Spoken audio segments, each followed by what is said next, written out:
trying out a new camera setup today. Let me know what you guys think. Coming to you with the 2015 redraft. We just did the 2014 one a few weeks ago. Like I said in the last video, traveling, got sick, been a bit of a break, but now we're doing the 2015 redraft. This was the Jameis Winston, Marcus Mariota draft class, and a couple of other really, really good players. And really good late round picks too. Stephon Diggs, Tyler Lockett, David Andrews, to name a few. Darren Waller was in this draft as well. But yeah, let's get right into it. With the first overall pick, the Tampa Bay Buccaneers pick Jameis Winston. I have them sticking with Jameis. Obviously, he's not the franchise quarterback. He got replaced by Tom Brady, some people's GOAT. But 141 total touchdowns, 12,000 yards, 99 interceptions, 13 game-winning drives. Obviously, his last season in Tampa was the 30 touchdowns, 30 interception season, which motivated them to move on, find someone else with all the talent that they had, and they ended up winning a Super Bowl. But I still think that he was a really good quarterback. I think he could still start in the league. He's very erratic, but he will win you football games as much as he loses them, if not more. At number 2, the Titans picked Marcus Mariota. If there was a better quarterback available, maybe I go with that. But 111 touchdowns, 14 game-winning drives, 55 interceptions, 2,000 rushing yards as well. Another solid player that just didn't work out and ended up getting replaced in the last year of his deal by Ryan Tannehill, which, helped the Titans win the division for a few years in a row. But when, Derrick Henry got rolling, fully playing up to his potential. But again, I think a really good quarterback that maybe didn't get the amount of opportunity that he deserved and was overlooked for a bad game or two, and then there was a better option available. At 3, the Jags picked Dante Fowler, who's still in the league, still a reliable player, but not worthy of number 3 overall. I have them picking Danielle Hunter, 87.5 sacks in 90 games, just signed a huge deal with the Texans, 134 quarterback hits. And once again, a really, really, really high-end edge rusher, which are very hard to find. At 4, the Raiders picked Amari Cooper, who I think is a great receiver. I was about to stick with them after I had to cross the name out. I have them picking Stephon Diggs, 810 catches, almost 10,000 yards, 67 touchdowns. Will most likely break the 10,000-yard barrier in his first catch this season, unless it goes for a 2-yard loss or something. But another really, really good player, was a late-round pick, ended up working out in Minnesota, and then obviously had a lot of success in Buffalo, now with the Texans.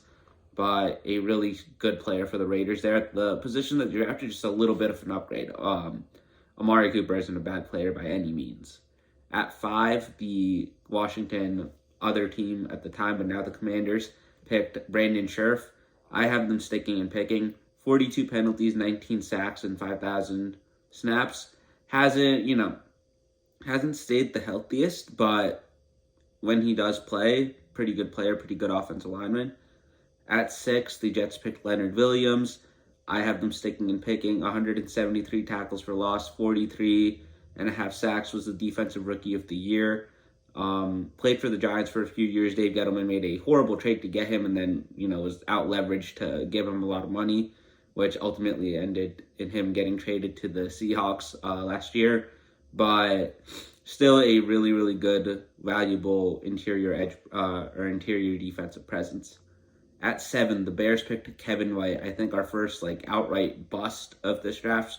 Not in the league anymore, not really doing much, at least football-wise in his career. I don't know what he's doing in his life. But I have been taking Amari Cooper, 692 catches, 9,700 yards, 62 touchdowns. As you can see, Diggs' stats were a little bit better. He stayed a little bit more healthier as well, with less opportunity in the beginning of his career because he wasn't a top 4 pick. But Amari Cooper is still a really good player. Put him on the Bears at that time, and you could have a genuinely good team in your hands. At 8, the Falcons picked Vic Beasley. I have them taking Grady Jarrett, a guy that they picked a couple rounds later. 41 sacks, 83 hits, 68 tackles for loss. This is just about value. Obviously, the same team ended up with the same player. They just drafted him later. Vic Beasley was really good in the start of his career, but fell off a little bit down the stretch, and I don't know if he's still in the league or not right now. But Grady Jarrett is a much better player by all accounts and deserved to be the pick at 8. At 9, the Giants, my Giants, picked Eric Flowers, my least favorite pick out of a lot of possibilities in the last decade. And I have them taking DJ Humphries. Only 2 seasons with 5+ sacks allowed, 3 seasons with 1,000 snaps played. As I mentioned earlier, I think that's a really important metric for offensive linemen to see how consistently they've been, healthy and playing full seasons. So obviously not the healthiest guy, but when he plays, really, really good football player, really good left tackle, and would have elongated and made the Odell-Eli connection a lot better, because the biggest issue during that time was that Eli didn't have time to get his receivers the ball, even when he had good receivers. At 10, the Rams picked Todd Gurley. Phenomenal running back, one of the best stretches for a running back in the last decade or two, but, running back isn't the most valuable position anymore, and injuries caused his career to flame out down the stretch after that one season in Atlanta. And I still feel bad for him. People talk about, which is one player you'd want to see their career without injury, and obviously there's a lot better options, because Todd Gurley had a great run, went to a Super Bowl, won awards, I think had the most rushing yards in the league a couple of years, but that's a guy that, if he doesn't have those injuries, I think he could be one of the best running backs of all time. But I have them taking Tyler Lockett, another late-round pick, 641 catches, 8,500 yards, 61 touchdowns, primarily a slot receiver, but, just that absolute fucking dog, and a great player to have on the team, especially for the Rams at that time, because they were just a year or two away from the Sean McVay era fully starting. At 11, the Vikings picked Trey Waynes. I have them taking Marcus Peters. He went later in the first round at 18 to the Chiefs, but I think obviously a much better player than Trey Waynes, who played in the league for a pretty good time. But, 36 interceptions, about either 63 or 83 pass breakups. Can't read my handwriting from last time. But a really good corner, very aggressive corner. Obviously has gotten thrown out of games a couple of times and things like that, but even when he's playing football, very aggressive nature, likes to gamble. That leads to higher interception numbers, but also gives up some touchdowns occasionally. But at his peak was a phenomenal cornerback for them and helped get that defense back to, helped it get to the point where it is now. Obviously, when he was there, I think it was still the Bob Sutton era for a little bit and things like that, so it wasn't the best. Was on the Rams for a little bit, then the Ravens, and contributed a lot to a lot of contending teams. At 12, the Cleveland Browns, who once again had 2 first-round picks and fucked them both up. They took Danny Shelton, who is one of the biggest humans that I have ever laid eyes on in my entire life, but wasn't the best NFL player. Was a rotation guy for the Giants a few years ago during the Joe Judge era where we were fucking awful.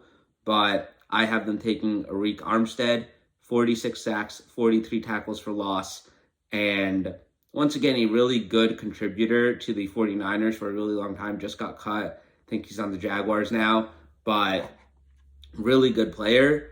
Just, overshadowed by the Nick Bosas of the world and whoever else has been on that Niner D-line the last couple of years, but a really good contributor and role player. At 13, the Saints picked Andres Pete, played guard for them, couple other positions, but I have them taking David Andrews, only 18 sacks allowed, 29 penalties, plays center for the Patriots right now, and a really, really good center, really good offensive lineman. At 14, we have another bit of a bust. I think he just announced his retirement. Signed with the Eagles. I know some Eagles fans, Jonah was happy about him being a potential 3 receiver, but he just retired. Devontae Parker. I have them taking Andres Pete. I had the Saints go in a different direction, but the Dolphins' offensive line at the time was awful. And Andres Pete, 30 sacks allowed, but 5 800-plus snap seasons. So not hitting the 1,000 mark all the time, but still pretty damn good. And they needed bodies on that offensive line. The Richie Incognito scandal had just happened. He was 35 at the time and was starting for them. They could have done a lot better. At 15, the Chargers picked Melvin Gordon. For a time, he was also really, really good. Then he held out for a new contract, didn't play a year for the Chargers. That's when Austin Eckler became Austin Eckler. Went to the Broncos, didn't have the most success there. That signing never really made sense because Philip Lindsay had just had a great year. But I have them taking Darren Waller instead. Obviously, Darren Waller, in the beginning of his career, he was a late-round pick by the Ravens. Went through a lot of personal issues with addiction and mental health. Overcame them. Went to the Raiders. Became a all-pro, Pro Bowl caliber player on the Giants now. Need him to decide whether he's going to retire or not. But if you look at his stats with the limited time that he's been like a starting tight end in the NFL, 357 catches and 20 touchdowns in 5 seasons. Pretty damn good for a late round pick who almost like his NFL career never happened, basically. At 16, the Texans picked Kevin Johnson, cornerback. I have them taking Byron Jones. He set records at the combine for his athleticism. The Cowboys ended up drafting him later at 27 in this draft, but 47 pass breakups, only 4 interceptions, 28 touchdowns allowed. Pretty good corner. His career was also ended by injuries and things of that nature, but still a guy that was really good in his prime. At 17, the 49ers picked Arik Armstead, who is already gone at this point in the redraft. I have them taking Preston Smith, another late-round pick, but 66 sacks, 69 tackles for loss in his career. Plays for the Packers now. Another really good player, played for a couple of teams, and would be extremely beneficial to the 49ers, keeping that D-line going. At 18, the Chiefs picked Marcus Peters. I have them picking Landon Collins, one of my favorite Giants in the last decade. He was on the team in the latter half of the 2022 season where we made the playoffs, beat the Vikings, had a pick 6 against the Colts. It was really good. It was like living out a little bit of my childhood again. But 11 sacks, 22 interceptions, and 2 touchdowns in his career. Not a cover safety by any means, and his overall career, I think, was marred in a way by signing that huge deal in Washington, because I don't know if he was worthy of that much money, and people didn't look at him the same way after that. But at his peak was a phenomenal safety. I'd say one of the top 5 box safeties in the NFL, and lands with the Chiefs in this redraft. At 19, the Browns picked Cam Irving. Once again, Browns fucking up in the draft in the first round. What else is new? I have them taking Trent Brown. 23 sacks allowed in 1,000 snaps seasons on the Bengals right now. Expected to contribute to a Super Bowl contender, 10 years after being drafted. And just another really good, consistent offensive tackle when healthy.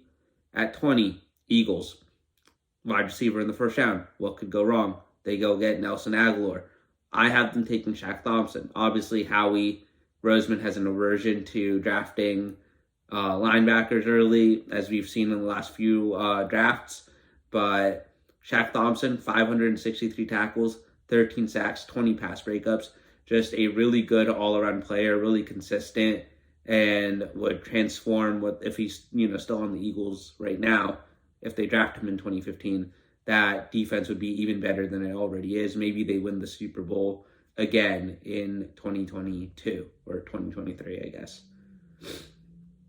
At 21, the Bengals picked Cedric Ogbuehi, I believe that's how his name's pronounced. I have them picking Ali Marpet. He went to Hobart, of all places. I don't even know if that's a real school anymore. But 16 sacks allowed, 5,000 snap seasons. Retired either after winning the Super Bowl in Tampa or the year after that. But while he was in the NFL, just a really, really good player. At 22, the Steelers picked Bud Dupree, who I think was a great player. He's going to get drafted later, but I just think injuries hurt him a lot in his career, and he didn't put up as much production as Zadarius Smith. 71 sacks, 103 quarterback hits, 277 hurries. Really productive edge rusher, and, keeps the Steelers' pipeline of edge rushers going. Pair him with TJ Watt a year later, and you have an insane roster on your hands. At 23, the Broncos picked Shane Ray. I have them taking Frank Clark, 76 sacks, 77 hits, 288 hurries. Just another really productive edge rusher, much better NFL player than Shane Ray was. 24, the Cardinals picked DJ Humphries. Obviously, he went at 9 to the Giants, thank God. I have them taking Todd Gurley. Like I said, really good running back, just not worthy of a top 10 selection because of injuries and position. But 6,000 yards, 69 touchdowns, nice. 12 receiving touchdowns. Really good all-around player. And just, injuries hurt his career a lot. At 24, or 25, my bad, Panthers pick Shaq Thompson. Once again, he's already gone in this redraft. I have them taking Eric Kendricks. 769 tackles, 21 sacks, 10 interceptions. Just another really good all-around linebacker that made a difference with every team that he played for. At 26, the Ravens picked Rashad Perriman, another team that really struggles drafting receiver for some reason. I have them taking Melvin Gordon, who coincidentally signed to their practice squad this year or the year before, I believe. But 6,500 yards, 58 touchdowns. Another really good, really consistent running back. Just, the position is not worthy of like a top 10, top 15 pick anymore unless it's like a Bijan Robinson who can do everything for you if, the team knows how to use him and you have a quarterback. But I think Melvin Gordon would have transformed that Baltimore offense at the time. At 27, the Cowboys picked Byron Jones. He's already gone. I have them taking Bud Dupree, 59 sacks, 214 hurries. Another really good edge rusher, but just, injuries. Signed a big contract with the Titans, didn't really work out. That hurt his reputation going forward. Now he's not considered like a starting edge rusher in the NFL anymore. At 28, the Lions picked Laken Tomlinson. I have them sticking and picking. 32 sacks allowed, 7,000 snap seasons. So a little over 4 snaps like for every full season that he's played, or 4 sacks, I'm sorry. Really consistent for a guard, really good player, played for the 49ers and the Jets in recent years. At 29, the Colts picked Philip Dorsett. I have them taking Rob Havenstein, building that offensive line around Andrew Luck. Maybe he doesn't retire early and you're not, starting a different quarterback 5 straight seasons like they have. I think the streak is still going. But Rob Havenstein, 42 sacks allowed in 5,000 snap seasons. Really good player. At 30, the Packers picked Demarius Randall. I have them taking Quandre Diggs from Texas. 24 interceptions, 484 tackles. Really good safety. In real life right now, surprised that he hasn't found a team yet. Maybe he's just waiting for training camp to start. But a really good, consistent safety for the Lions and the Seahawks in the last decade. 31, the Saints picked Stephon Anthony. I have them taking Denzel Perryman. I think much better linebacker in all regards. 523 tackles, 5 interceptions, and would have contributed to that defense a lot more than Stephon Anthony did. And at 32, another team that doesn't draft well all the time, the Patriots, they picked Malcolm Brown, a defensive tackle, I believe. I have them taking Mitch Morse. They took David Andrews later in this draft, so it was a little bit corresponding to that since he's already gone. But Mitch Morse, 12 sacks allowed, 4,000 snap seasons, was in Buffalo for a really long time. I think he's on a different team now. Don't remember which one. Maybe the Jaguars. But just another really good, consistent offensive lineman, which, as we've talked about, are really hard to find. But that is the redraft for the 2015 draft class. Thank you guys for watching. Please remember to like, comment, and subscribe, and I will see you next time.